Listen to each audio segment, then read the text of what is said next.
আর মাথা মুন্ডন করার মধ্য দিয়ে আমার উমরাটা সম্পূর্ণ হইলো। আলহামদুলিল্লাহ, মহান আল্লাহ তাআলার কাছে জাস্ট একটাই দোয়া করি, আমাদের বিমানে কি জানি সমস্যা হয়েছিল, ওটা এতক্ষণ করে ঠিক করলো।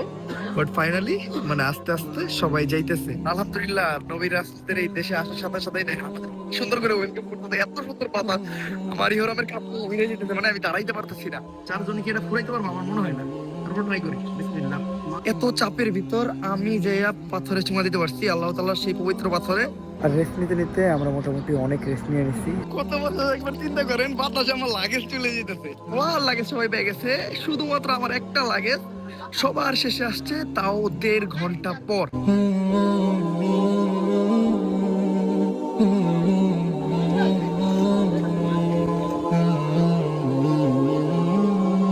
আসসালামু আলাইকুম guys, welcome back to the new episode of my daily vlog. আশা করি সবাই ভালো আছেন, আর আলহামদুলিল্লাহ আমিও অনেক অনেক অনেক বেশি ভালো আছি। এত বেশি ভালো থাকার কারণ হলো আজকে যাইতেছি আমরা সৌদি আরব। হ্যাঁ গাইস, আজকের এই ব্লগটা আর আজকের এই দিনটা আমার জন্য অনেক বেশি ইম্পর্টেন্ট বলতে পারেন। এই দিনটার জন্য আমি অনেক দিন ধরে অপেক্ষা করতেছি। সৌদি আরব আমরা মূলত যেতেছি উমরার জন্য প্লাস ভিজিটের জন্য, তাও আবার এই রোজার ভিতর। মূলত আমার ইচ্ছা ছিল প্রথম 1 রোজার থেকে 10 রোজার ভিতরে যাওয়ার, বাট কোন একটা কারণ হইতে পারে নাই। আর মধ্যপ্রাচ্যের খবর তো জানেনি, অনেক ভয়াবহ যুদ্ধ চলতেছে।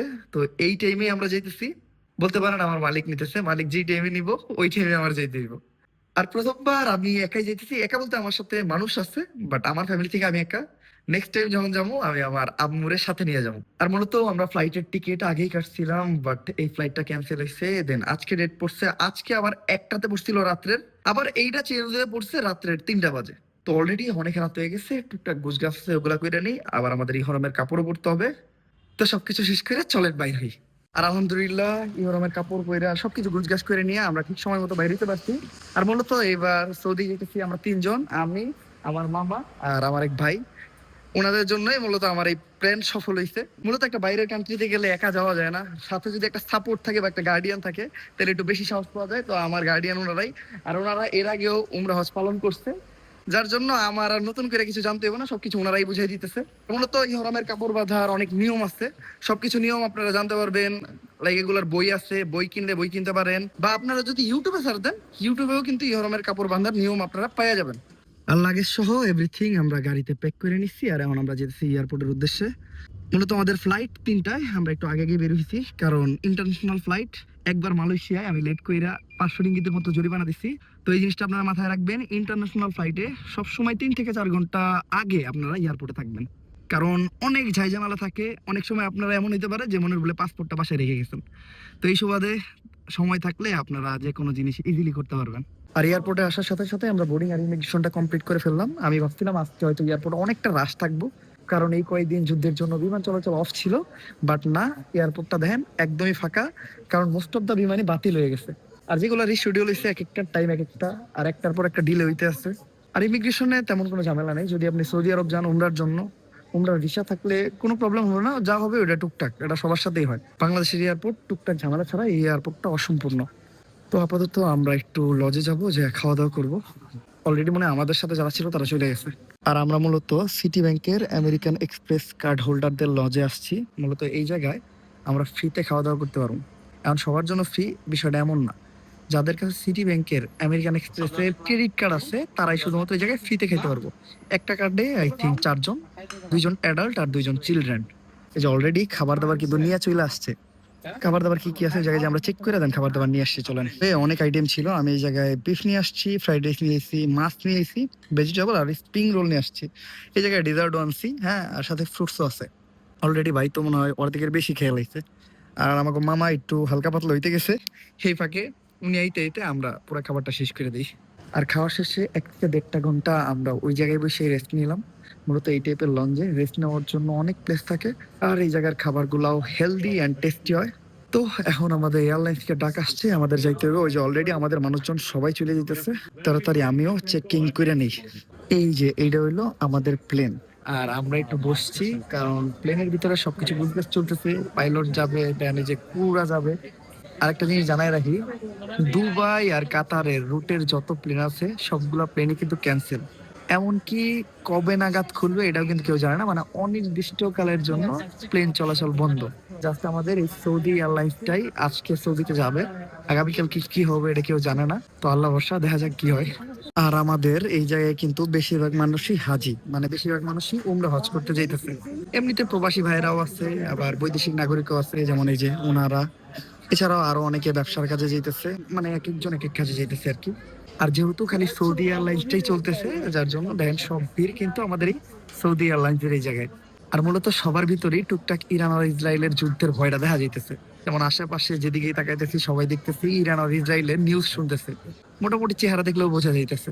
এমনকি আমারও, আমার ফ্যামিলি মেম্বার এন্ড ফ্রেন্ডস অনেকেই বলছে এই টাইমে সৌদি যেতেছে সেটা ঠিক হইতেছে না, যুদ্ধ চলতেছে, এই যুদ্ধের ভিতর মধ্যপ্রাচ্যে যাবি, মধ্যপ্রাচ্যের অবস্থা অনেক বেশি খারাপ, সৌদির অবস্থা খারাপ। বাট আলহামদুলিল্লাহ, আল্লাহর এই দুনিয়ায় আল্লাহ তাআলা ছাড়া আর কাউরে ভয় পায় না, কোনো কিছু ভয়ভীতি নাই।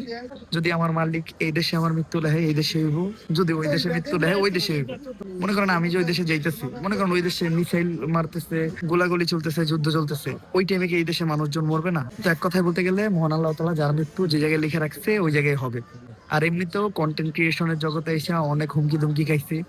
এমনকি বাংলাদেশে থাকি, বাংলাদেশের এই অবস্থানের সাথে নানান বিপদ মোকাবেলা করে বাইরে উঠছি। তো আমার ভিতর ভয়ভীতি একদম নাই বললেই চলে, বাদ বাকি এটা মালিকের ইচ্ছা। কারণ যা একটু একটু ডরাই ওনারাই ডরাই। আমাদের প্রথমত ফ্লাইট ছাড়ার কথা ছিল 1টা 50-এ, সেটা ডিলে হয়ে গেল 3টা 10-এ। এখন দেখুন কয়টা বাজে, 3টা 31। এখন আমাদের ফ্লাইটে উঠাইবো। আমাদের বিমানে কি জানি সমস্যা হয়েছিল, ওটা এতক্ষণ করে ঠিক করলো। বাট ফাইনালি মানে আস্তে আস্তে সবাই যাইতেছে। ভাই বুঝলাম না, মানে আজকে এত সমস্যা কেন? মানে সব ধরনের সমস্যা, যুদ্ধ, বিমানের সমস্যা, এরপরে কি অপেক্ষা করতে হয় জানি না। তো সবাই লাইনে যেতে কইতেছে, চলেন লাইনে যাই। আর সব ঝামেলা শেষে আমরা উঠে পড়ছি প্লেনে। প্লেনে উঠতে উঠতে 4টা বেজে গেছে। বলতে পারবেন সেহেরির সময় হয়ে গেছে। আই থিঙ্ক প্লেন ছাড়ার সাথে সাথেই আমাদের সেহেরি খেতে দিয়ে দিবে। আজকের সেহেরিটা আমাদের প্লেনে করতে হবে, এন্ড ফার্স্ট টাইম আমি প্লেনে সেহেরি করবো। স্পেস একদম নাই বললেই চলে, বাট বিমানটা অনেক বড়। দেন সবাই উঠাই তাড়াহুড়া কইরা ব্যাগ ট্যাগ রাখা শুরু করছে, কজ সবারই লেট হয়ে গেছে। আমরা সবাই অনেক টায়ার্ড, কারণ গতকালকে রাত্রে আমরা ঘুমাই নাই, আর আজকে সারাদিন কেনাকাটা দেন দৌড়াদৌড়ি সব মিলাইয়া একদমই রেস্ট নেওয়া হয়নি। প্রচুর ঘুমে ধরছে, সেহেরি খাইয়া নামাজ পড়া ঘুম দিতে হইব। আর ইহরামের কাপড় পরার পর কিন্তু টুকটাক নিয়ম থাকে, অল্প স্বল্প বলে দিতেছি, আবার বাকিটা আপনারা একটু জানিয়ে নিন। ইহরামের কাপড় পরার পর আপনারা সুগন্ধি ব্যবহার করতে পারবেন না, নখ কাটতে পারবেন না, চুল দাড়ি কাটতে পারবেন না, আরো অনেক কিছু আছে। বাট আপনারা খাওয়া দাওয়া করতে পারবেন, সমস্যা নাই। আর মূলত উমরার যেটা মেইন জিনিস সেটা হলো মিকাত। মিকাতের টাইমে প্লেন থেকে আমাদের ডাইকা উঠিয়ে দিবে, দেন আমরা মিকাত পরে নিব। বাদ বাকি অনেক কিছু আছে, উমরায় আসার আগে অবশ্যই আপনারা জানিয়ে নেবেন। কারণ আপনাদের উমরা যদি একবার ভুল হয়ে যায়, তাইলে কিন্তু আপনাদের সৌদি আরবে উমরা করার পরে উমরা সহি করার জন্য একটা দুম্বা বা একটা মানে এমন কোনো কিছু কোরবানি করতে হবে। আই থিঙ্ক কোরবানি কইরা গরিব দুঃখী যারা আছে বা সুবিধাবঞ্চিত মানুষ তাদেরকে খাওয়াইতে হইব। আমি যতটুকু জানি আর কি, হয়তো আমার বোঝার ভিতরে ভুল ত্রুটি থাকতে পারে। আর আমাদের সিটের সামনে কিন্তু ছোট ছোট ডিসপ্লে আছে, আর ডিসপ্লেতে আমাদেরকে শিখাইতেছে আরবি ভাষায় যে কিভাবে সিট বেল্ট বাঁধতে হবো, দেন আমাদের কি কি করতে হবো। আরবি ভাষা তো বুঝি না, একটু পরে বাংলায় যখন বলবো তখন আমরা বুঝে নিবো। আর এমনিতে যেহেতু আগে প্লেনে উঠছি, তো আমরা জানি কি কি করতে হবো। আর এই দেখেন এই জায়গায় কিন্তু এটা লোক একটা ছোট্ট মোবাইল না, এটা বলতে পারেন কিবোর্ড। এই কিবোর্ড দিছে, আর ভাই এই কিবোর্ড দিয়ে ফোন দেওয়া শুরু করছে বাসায়। ভাই কেমনে ফোন দিবেন দেন তো? মাত্র উঠলেন না? মামা কি করে এই কিবোর্ড দিয়া? গেম খেলা ট্রাই করতেছে। আরে মামা করলেন। বাট আরবি কথা না বুঝলেও কিন্তু আরবি কথা শুনতে অনেক মজা লাগে, ঠিক আছে? আর এই যে ভিডিও দিয়ে রাখছে, ভিডিওতে বোঝা যায় কি করতে হইব। ও বেলটা লাগাইতে হবে, আমি তাড়াতাড়ি বেলটা লাগাই নি। ফাইনালি সেহরি করার জন্য আমাদেরকে প্লেন থেকে সেহরি দিয়ে গেছে। সেহরিতে দিচ্ছে একটা রুটি, এটা একটা ডিজার্ট আইটেম, এটা হলো corn salad I think, and ghee আর পানি। সেহরির জন্য ভাই এটা কি চলে? কোনোভাবে না মামা। এই জন্যই তো আমি লাউঞ্জে বলছিলাম এখানে খাবার আছে আর ওখানে খাবার দিব, আমরা ঠিকঠাক মতো খেয়ে যাই। যাক, মামা বেশি করে খাইছে, আমরা দুইজন একটু কম করে খাইছি। ভাবছিলাম প্লেনে খাবো ঠিকঠাক, বাট সেহরির জন্য এটা কোনোতে পারফেক্ট না। কি আর করার, এটা দিয়ে চালাই দিই। সেহরির আই থিঙ্ক আর বেশি সময় বাকি নেই, কিছু সময় বাকি আছে, তো তাড়াতাড়ি করে খাইয়া আমরা রোজাটা ভাই। আরেকটা জিনিস শেয়ার করি, আমাদের ফ্লাইট কিন্তু অনেক আগেই আসছে, আমরা এখন আকাশে।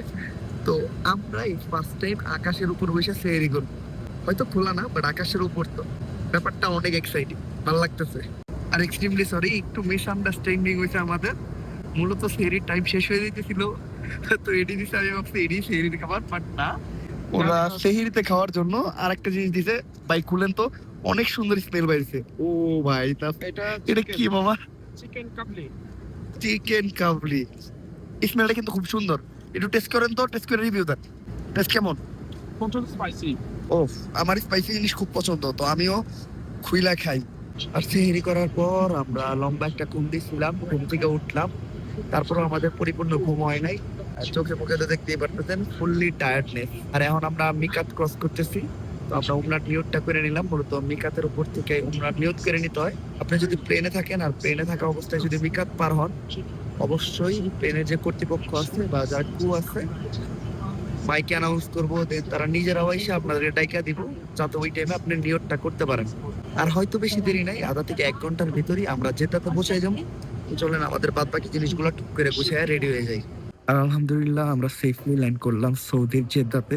মূলত রানওয়েতে নামার আগে প্লেনটা বেশ কয়েকবার চক্কর দিতেছিল, কারণ রানওয়েতে আই থিঙ্ক কোনো ঝামেলা ছিল বা ফাঁকা ছিল না, বা কোনো একটা ত্রুটি ছিল। কিন্তু আমরা প্লেনের সবাই ভয় পাইতেছিলাম, যে একটা পরিবেশ চলতেছে, যুদ্ধমুখর পরিবেশ। এমনকি গতকাল রোনালদো সৌদি ছেড়ে চলে গেছে নিজের প্লেনে। আর আমাদের প্লেনেও কিন্তু পিছিয়ে অনেকগুলো সিট ফাঁকা আসছে, মানে অনেক মানুষ ভয়ে আসেই নাই। তো এ থেকেই বুঝতে পারেন যে কি পরিমাণ আতঙ্ক চলতেছে এই যুদ্ধ নিয়ে মানুষের ভিতরে। তো ওই টাইমে প্লেনটা আকাশে 3-4 বার চক্কর খাওয়া, এটা একটা ভয়ের বিষয় ছিল। দেখেন এয়ারপোর্টটাও একদম ফাঁকা, মানে মোস্ট অফ দ্য ফ্লাইটই বন্ধ। এই জন্য মানুষ তেমন একটা নাই, আমাদের একটা ফ্লাইট আর এই এক ফ্লাইটের মানুষজনই আসছে। আর এই এয়ারপোর্টটা কিন্তু বিশাল বড়, বাট দেখেন এত বড় এয়ারপোর্ট জনশূন্য, বিষয়টা কেমন আজব লাগতেছে না? মানে কোনো জায়গায় কোনো মানুষ নাই, জাস্ট আমরা কয়েকজন। এই এয়ারপোর্টটা এতই বড়, এক প্রান্ত থেকে আরেক প্রান্ত মিনি বুলেট ট্রেনে করে আসতে হয়েছে। বাট বুলেট ট্রেনও মোটামুটি ফাঁকাই গেছে, মানে কোনো জায়গায় কোনো মানুষ নাই ভাই। দেখেন 8:36 আমাদের ফ্লাইট ল্যান্ড করছে, আর এখন বাজতেছে প্রায় 10টা। 1 ঘন্টারও বেশি সময় ধরে আমি দাঁড়ায় আছি জাস্ট আমার লাগেজের জন্য। সবার লাগেজ চলে আসছে, বাট আমার লাগেজটা আসে নাই। এটার জন্য আমি অফিসে যেয়ে কমপ্লেন দিলাম। ওনারা আমারে বললো যে যতক্ষণ পর্যন্ত এটা ঘোরা নাম থামবো ততক্ষণ পর্যন্ত আমার দেখতে হবে, ফাইন। বাট এই জায়গায় লেখা আছে অল লাগেজ আর ডেলিভার্ড, মানে সব লাগেজ দেওয়া শেষ, এই জায়গায় আর নতুন কোনো লাগেজ আসবে না। তো এই জিনিসটাও আমি ওনাদেরকে বলি, বাট ওনারা বলে এইটা ঘোরা বন্ধ হওয়ার আগ পর্যন্ত আপনি আমাদের কাছে আসবেন না। বা এই জায়গায় প্রত্যেকটা মানুষের ব্যবহার এত বাজে, মানে ছোট থেকে শুরু করে বড় কর্মকর্তা পর্যন্ত সবার ব্যবহার বাজে, একদম চাপারের মতো। ইহরামের কাপড় পরার পর ঝগড়াঝাটি করা যায় না, উত্তেজিত হওয়া যায় না, অশ্লীল কথাবার্তা বলা যায় না, নয়তো আজকে আমার সাথে ঝগড়া লাগিয়ে যেত। ভাই মুসলমানদের ব্যবহার হবে সুন্দর, তোমরা চাইবে মানুষের উপকার করতে, মানুষের সাথে ভালো ব্যবহার করতে, বাট না, এই জায়গায় প্রত্যেকটা মানুষের ব্যবহার সেম, একদম খারাপ। আর শুরুতেই লাগেজ নিয়ে একটা ব্যাড এক্সপিরিয়েন্স। আমরা আসছি 2 ঘন্টা আগে, 2 ঘন্টা আমাদের লাগেজের জন্য দাঁড়াইছিলাম। বিশ্বাস করবেন না, সবার লাগেজ সবাই পেয়ে গেছে, শুধুমাত্র আমার একটা লাগেজ সবার শেষে আসছে, তাও 1.5 ঘন্টা পর। আর এটা আমি যখন অফিসে কমপ্লেন করি, ভাই এদের ব্যবহার এত খারাপ, এদের ব্যবহার দেখা আমার মূলত এদের সাথে কথা বলার রুচি চলে গেছে। যাই হোক, আমি তো ভাবছিলাম লাগেজ পাবো না, বাট লাগেজ পাইছি আলহামদুলিল্লাহ। তো আপাতত আমরা বাইরে বেরিতেছি, আর আমাদের প্রাইভেট কার চলে আসছে, আমরা জাস্ট এখন যে আমাদের গাড়িতে উঠবো। আর এয়ারপোর্টটা কিন্তু বেশ সুন্দর আলহামদুলিল্লাহ। নবী রাসূলদের এই দেশে আসার সাথে সাথেই দেখেন আমাদের কি সুন্দর করে ওয়েলকাম করতে, এত সুন্দর বাতাস। আমার ইহরামের কাপড় উড়ে যেতেছে, মানে আমি দাঁড়াইতে পারতেছি না, এত সুন্দর বাতাস। আর এই যে বাইরের পরিবেশ কিন্তু অনেক সুন্দর, ঠিক আছে, প্রচুর রোদ, বাট ভাল লাগতেছে, এত সুন্দর বাতাস। আই থিঙ্ক রোডটা ফিল হইব না, আমাদের সবাই চলে গেছে। এই দেখেন আমার লাগেজ বাতাসে দৌড়াইতেছে ভাই, দেখেন ভাই বাতাসে আমার লাগেজ চলে যেতেছে। কত বছর একবার চিন্তা করেন, বাতাসে আমার লাগেজ চলে যেতেছে। মানে এই দেশে আমাদের ওয়েলকামটা হইছে একদম ভিআইপি ভাবে। দেখেন জাস্ট আমার লাগেজ দৌড়াইতেছে ভাই, দৌড়িয়ে কই না কই চলে যাবো। আর এই জেদ্দা থেকে মক্কা মোটামুটি অনেক দূর, তাই ট্যাক্সিতে উঠতে হয়। সো ট্যাক্সিতে উঠছি, সবাই উঠে যান। যে কোনো একজন মোটা মানুষ সামনে হইতে হইব, চিকন মানুষের এটাই ফায়দা, কি ফায়দা ভাই, যে কোনো জায়গায় ঢুকে দিতে পারে। এই দেখেন কত সুন্দর মাঝখানে ফিট হয়ে তোমরা, ফিট হয়ে গেছে।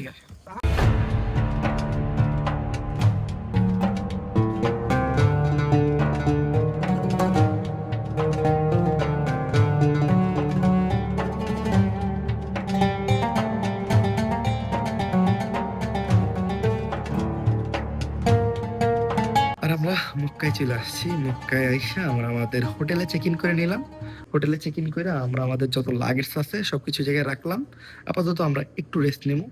মূলত কালকে রাত থেকে আমরা দৌড়াদৌড়ি করতেছি, আর এমনিতেও বাইরে অনেক রোদ। আর আজকে আমাদের রোজাটা অনেক দীর্ঘ হবে, কারণ আমরা সেহরি করছি বাংলাদেশের নিয়মে, আর ইফতার করবো সৌদি আরবের নিয়মে, বলতে পারেন 3 ঘন্টা বেশি। তো যেহেতু আমরা ইহরাম বাইদা ফেলছি আর উমরা নিয়ত করে ফেলছি, এখন রেস্ট নিলে কোনো সমস্যা নাই। জাস্ট খেয়াল রাখতে হবে যাতে ইহরামের কাপড়টা আমরা না খুলি। তো একটু রেস্ট নেওয়ার পর আমরা আমাদের উমরার জন্য বের হব। আর রেস্ট নিতে নিতে আমরা মোটামুটি অনেক রেস্ট নিয়ে নিছি, বলতে পারেন আমাদের একটু দেরি হয়ে গেছে, বাট এখন আমাদের শরীরটা ফিট লাগতেছে, মোটামুটি অসুস্থতারা একদম কেটে গেছে। তো আমাদের ট্যাক্সিও চলে আসছে, এখন আমরা যাব উমরা করতে।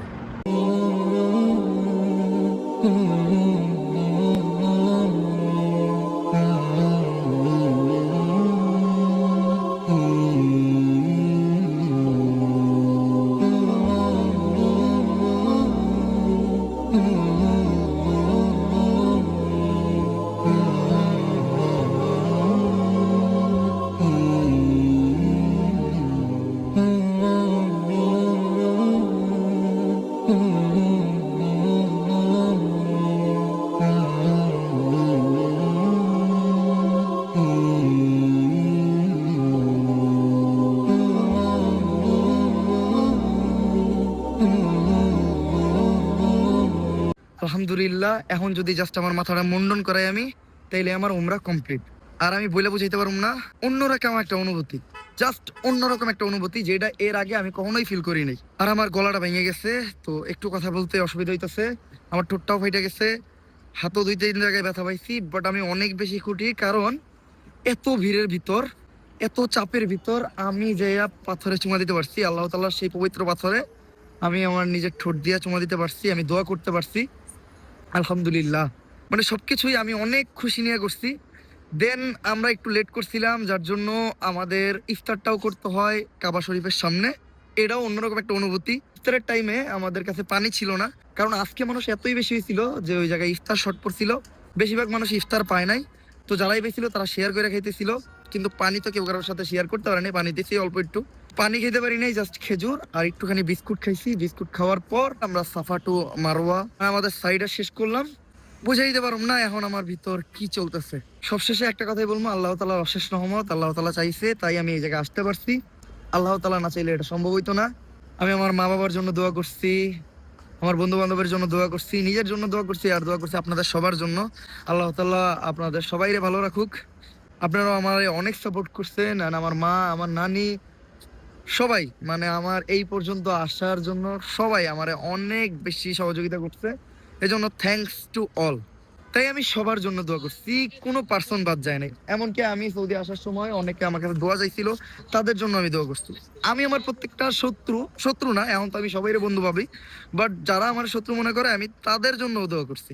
আলহামদুলিল্লাহ, আল্লাহ তাআলা সবার মনের আশা পূরণ করুক, সবাইরে ভালো রাখুক। এক কথায় আল্লাহ তাআলা আমাদের সবাইরে ভালো রাখুক। আপাতত অনেক ক্ষুধা লাগছে, যেহেতু ইফতারে ঠিকঠাক মতো খাওয়া হয় নাই, তো একটু খেয়ে দিয়ে নিমু, তারপরে যাবো মাথা মুন্ডন করতে। মাথা মুন্ডনের পরেই আমাদের উমরা কমপ্লিট। তো চলেন তাড়াতাড়ি যাইয়া খাওয়া দাওয়াটা সেরে নিই। আর এই যে এটা হলো আমাদের খাবার। ভাই, এই ফুডের নাম কি? জামাল। এটা কি উটের মাংস? ও ভাই, ইয়ামি। এর আগে খাইতেন আপনি উটের মাংস? খেপসা মামা খাইতেন এর আগে? আর আমরা মূলত ইফতারে আজকে 4 জনই, কেউই কিছু খাইতে পারি নাই। তো এখনই আমরা সবাই খামু, পেটে খুবই ক্ষুধা। তো চলেন তাড়াতাড়ি খাওয়া দাওয়া করে নিই। আর আমি ফার্স্ট টাইম সৌদির খেপসা ট্রাই করতেছি। আমি কখনো খেপসা বাংলাদেশেও খাইনি, কারণ আমার চিন্তা ভাবনা ছিল যে আমি খেপসা যদি কখনো খাই সৌদিতেই খামু, কারণ অথেন্টিক খেপসা কেমন হয় এটার টেস্ট আমি নিব। তো আজকেই আমি ফার্স্ট টেস্ট করব। তো চলেন। আর খাবার কিন্তু অনেক, হ্যাঁ আমরা মানুষ কিন্তু 4 জন, 4 জনই কি এটা ফুরাইতে পারবো? আমার মনে হয় না। তারপর ট্রাই করি। বিসমিল্লাহ। মামা বাপ সাত করে খায় তো।